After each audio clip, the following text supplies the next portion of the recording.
So, when we're looking at personality, one of the things to keep in mind is the way psychology was compared to how it became. What I mean by that is, in the beginning, there was behaviorism, referring to B.F. Skinner and Pavlov. When we talk about reactions to the bell and reactions to things, psychology wanted to move away from, well, it's not just about that. Many psychologists were saying, why isn't it about becoming the very best version of ourselves? The superego, if you will, right? So, Abraham Maslow and Carl Rogers, we're going to look at these two individuals. They took psychology to the next level. Instead of just being about, reactions, it's about the very best version of ourselves. This is called a humanistic personality. And it says here, personality psychologists view personality with a focus on the potential for healthy personal growth. How do we get to that super ego and become the very best version of us? Not this, but now making us this. They pay attention to the way people strive for self-determination and self-realization and study people through their own self-reported experiences and feelings. So let's talk about Abraham Maslow. He came up with the hierarchy of needs. This simply states that as we go through life and we achieve more and more things and we achieve goals, and we then graduate to the next level to become a better version of ourself. The best version of ourself is called self-actualization, the motivation to fulfill one's full potential, to become the very best, and get to that term that we called at the very top, self-actualized. Maslow developed his ideas by studying healthy people, creative people, rather than troubled ones. Now, Sigmund Freud, he was talking to individuals that were unhealthy. However, Maslow did the opposite. Interesting. Here's the hierarchy of needs. Now, anyone that's taken an introduction to psychology course should know this, the concept of the hierarchy of needs. Now, all of us start off at the very bottom, and we need some food and water and shelter, sleep and clothing, and ultimately reproduction. This is the very, very basic version of who we are. The idea, though, is that we're supposed to graduate to the next level to become a better version of us. So, then we go to safety, employment, resources, health, property. We graduate. Then we get to love and belonging, friendship, intimacy, family, sense of connection. Then we get self-esteem, status, recognition, and ultimately we become self-actualized. So, one of the things to keep in mind is I don't want you to confuse the concept of money with being self-actualized. Many people can become very, very rich, but they don't get to this level. They don't even get to this level. Maybe they'll be here. But some people focus on money and wealth, and they actually don't really have any self-esteem.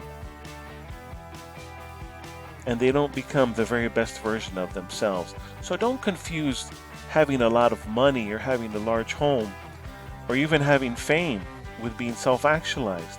There are a lot of very famous individuals that become rich and famous, but they're still empty vessels. And that's a dangerous combination. Let's talk about Carl Rogers now. Carl Rogers stated that growth promoting environment is required at three conditions. So the thing to keep in mind for Carl Rogers was that he was a therapist, and in order for individuals to become the best version of themselves, he did state the following. You can remember it with the acronym AGE. Individuals needed acceptance, In other words, don't be judging them, don't be criticizing them, don't be making them feel inferior. The other thing he stated was there has to be a sense of genuineness. Is it real? Are you really there? Are you really paying attention? Are you 100% the focus of you to them and them to you? And then, do you have any empathy? Can you relate to what they're saying? These three components, with the acronym AGE, is what Carl Rogers stated is needed to become the very best version of ourselves. And he stated that unconditional positive regard, an attitude of total acceptance toward another person, this is what is needed to reach another individual and to help that person grow. Finally, one of the things he emphasized was the concept of self-concept. All our thought and feelings about ourselves in answer to the question, who am I? He always focused on the concept of acceptance, accepting who you are, and then once you accept who you are, then you can grow from there. Let's talk about a personality inventory, simply a questionnaire to gauge a wide range of feelings and behaviors. It assesses selected personality traits. Now we're going to look at some traits. Now, one of the things I want you to keep in mind in reference to a questionnaire, although a questionnaire is empirical, it says here empirically derived.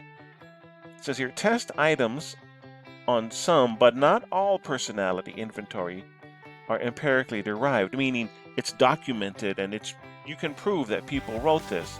However, the tests are objectively scored, meaning people could be in a very, very good mood and their answers could be inaccurate, or they could just be lying for the sake of lying.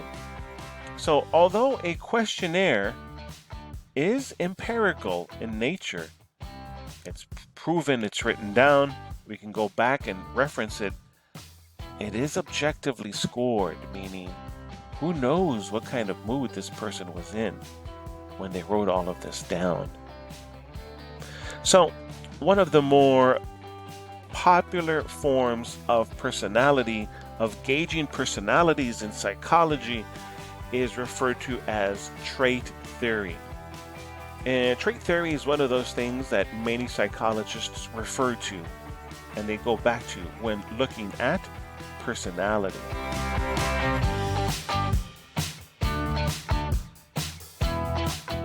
So let's look at something called the Big Five personality factors. Now, when we're talking about the Big Five personality factors, one of the things to keep in mind is that although it says the Big Five, really in actuality there's 10 because there's two ends of the spectrum.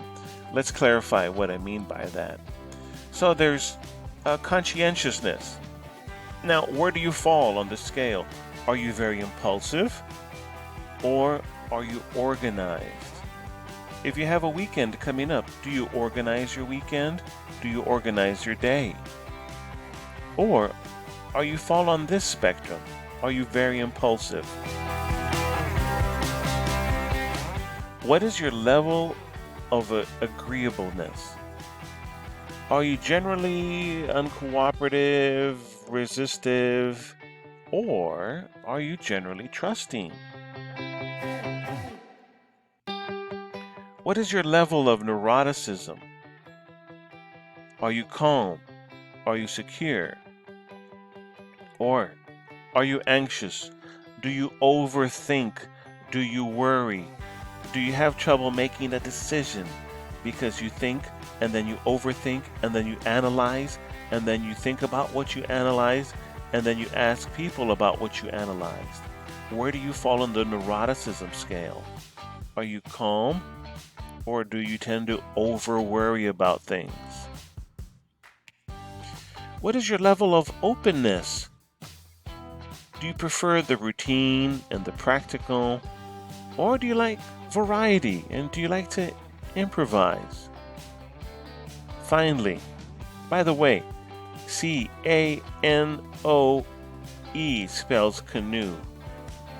So the way you can remember the 5 traits is canoe. This one, extroversion. Are you an introvert or are you an extrovert? Do you get your energy from within yourself, being alone, having some quiet time, or do you need people to get your energy? So these are called the Big 5, and although there are 5, really there's 10 levels. If you're not sure, here's some more terms to help you decide. Conscientiousness, disorganized, impulsive, organized, disciplined. Agreeableness. Are you soft-hearted, trusting, or are you suspicious? Neuroticism. Are you calm and secure? Are you insecure? Anxious? Openness? Do you prefer the routine? Or do you prefer variety? Extroversion. Are you retiring or are you sociable? So here are more ways of gauging personality by using trait theory.